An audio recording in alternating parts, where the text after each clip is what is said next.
India news की खास पेशकश, आपका बजट आपकी बात में आपका स्वागत है।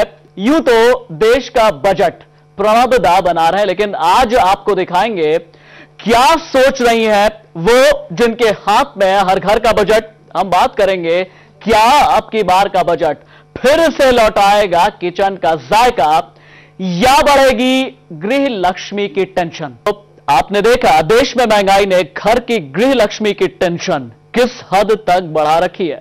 पति पैसे कमाता है, लेकिन जिनके जिम्मे है घर संभालने का काम, वो सही मायने में महंगाई से त्रस्त हो चुकी हैं। प्रणब दा के बजट से क्या कुछ गृहिणियों की उम्मीदें हैं और हकीकत में उन्हें कुछ राहत मिलने जा रही है या नहीं, इस पर बातचीत के लिए हमारे साथ मौजूद है आर्थिक मामलों के जानकार और पेशे से चार्टर्ड अकाउंटेंट मधु जुनेजा, जो बताएंगी क्या कुछ है बजट से उम्मीदें। और साथ ही हमारे साथ दो बेहद खास मेहमान मौजूद हैं। मेरे ठीक बगल में मौजूद है दीपा सिंह जी, एक कुशल गृहिणी है। अभी कुछ देर पहले मेरी इनसे बात हो रही थी, उन्होंने कहा कि दाल का छौंका तो लगा लेती हूं, लेकिन बजट में मेरे लिए छौंका लगेगा या नहीं लगेगा, यह जानना सबसे ज्यादा दिलचस्प होगा। हम समझेंगे कि वो छौंका लगेगा या नहीं। और साथ ही साथ अंजलि श्रीवास्तव हमारे साथ मौजूद है, वर्किंग वुमेन है, जो बताएंगी एक कामकाजी महिला को क्या चाहिए इस बार के बजट से। इन तीनों ही खास शख्सियतों के साथ बातचीत होगी, लेकिन उससे पहले एक छोटा ब्रेक। तो देश के फाइनेंस मिनिस्टर तैयार कर रहा है यूनियन बजट, लेकिन घर की होम मिनिस्टर तैयार करने में लगी हुई है अपना खुद का घर का बजट। इसी पर अब हम रैपिड फायर राउंड में बहुत जल्दी जल्दी बात करेंगे। दीपा जी, आप घर की पॉकेट इकोनॉमिक्स संभालती हैं, आपकी प्रणब मुखर्जी से विश लिस्ट क्या है? आमतौर पर महिला लिस्ट एक जरूर। हाँ जी बिल्कुल, ये लिस्ट सबसे पहली तो ये है कि महंगाई बहुत तेजी से बढ़ रही है, स्पेशली खाने पीने की चीजों में तो महंगाई कम होनी चाहिए। वैसे ही मिलावट इतनी ज्यादा आ रही है, तो लगता है कि बेस्ट दे सके।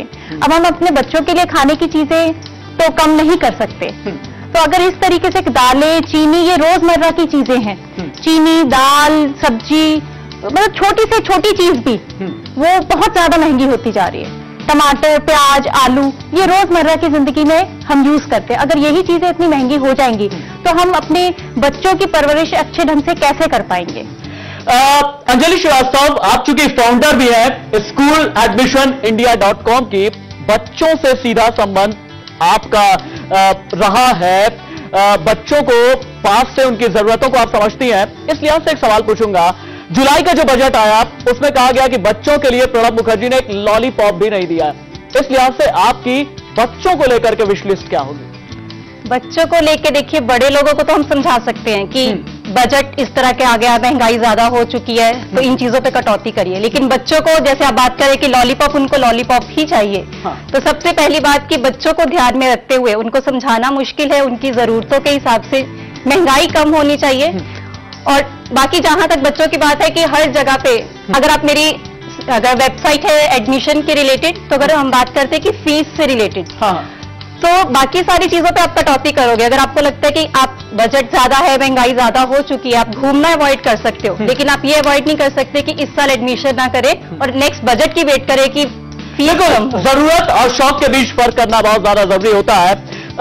मधु जुनेजा, आपके पास आऊंगा। दीपा जी की बात यह थी कि भाई मैं ऐसा है अपनी दाल में तड़का नहीं लगा पा रही हूं, और अंजलि जी की खास शिकायत यह थी कि बच्चे लॉलीपॉप का मजा नहीं ले पा रहे हैं। ये बताइए प्रणब दा, क्या इनके किचन में तड़का लगाएंगे? और क्या अंजलि श्रीवास्तव जो कह रही है बच्चों को वाकई में टॉफी, चॉकलेट या कुछ और मिलेगा? देखिए, जहां तक किसी भी घर की खर्चे का सवाल आता है तो तीन तरह के मेन खर्चे होते हैं। हाँ। एक तो खाने पीने पे खर्चा होता है, दूसरा एजुकेशन पे होता है, और तीसरा हेल्थ के ऊपर होता है। खाने पीने के खर्चे में मैं ये कहना चाहूंगी कि जो मार्केट में अगर इन्फ्लेशन है जो कि 18 से 20% की दर से है, उसको तो हम कंट्रोल कर सकते हैं। अगर फाइनेंस मिनिस्टर ने इस समय जो जितना इन्फ्लेशन क्यों हुआ उसका रीजन हमें पता होना चाहिए। इन्फ्लेशन इसलिए हुआ मार्केट में कि स्टिमुलस पैकेज दिए गए। हमारे जो बजट आता है उसमें सरकार की आमदनी कम होती है और खर्चा ज्यादा होता है, क्योंकि सरकार को सोशल सेक्टर पे भी खर्चा करना होता है, और सरकार को हमारी बड़ों प्रोग्रेस भी देखनी होती है, ग्रोथ रेट हमारी मेंटेन हो, क्योंकि वर्ल्ड के अंदर हमें अपनी पोजीशन को ये तो मौजूदा सिनारियो हुआ।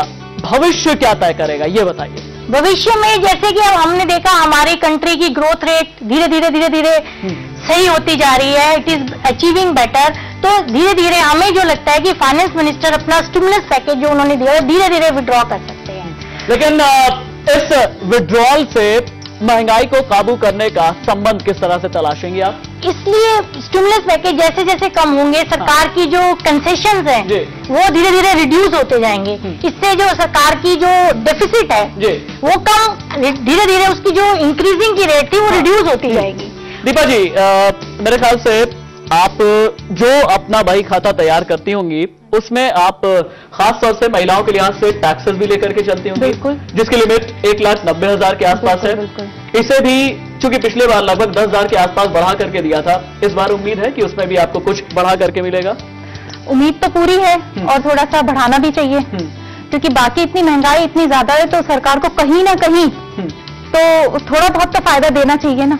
तो चाहे वो टैक्सेस में है, जैसे उन्होंने कहा है, हेल्थ है, टैक्सेस है, सब चीजें हैं। तो मैं चाहूंगी कि सरकार ये चीजें हैं, इन सब चीजों पे वो बहुत गौर करे, खासतौर से महिलाओं के लिहाज से। अंजलि, आपको भी पता होगा एक जेंडर गैप है, यानी वो गैप जो पुरुष और महिलाओं को लगभग जुदा सा कर देता है, और उसमें देश पूरी फहरिस्त में 116वें नंबर पर है। इस जेंडर गैप को भरने में आपको लगता है कुछ प्रणब मुखर्जी करने जा रहे हैं, खास आप लोग की एम्पावरमेंट के लिए? देखिए, उम्मीद तो हम सबकी यही है कि इस बार का जो 26 फरवरी को बजट आ रहा है उसमें फाइनेंस मिनिस्टर बहुत सारे ऐसे डिसीजंस लेंगे।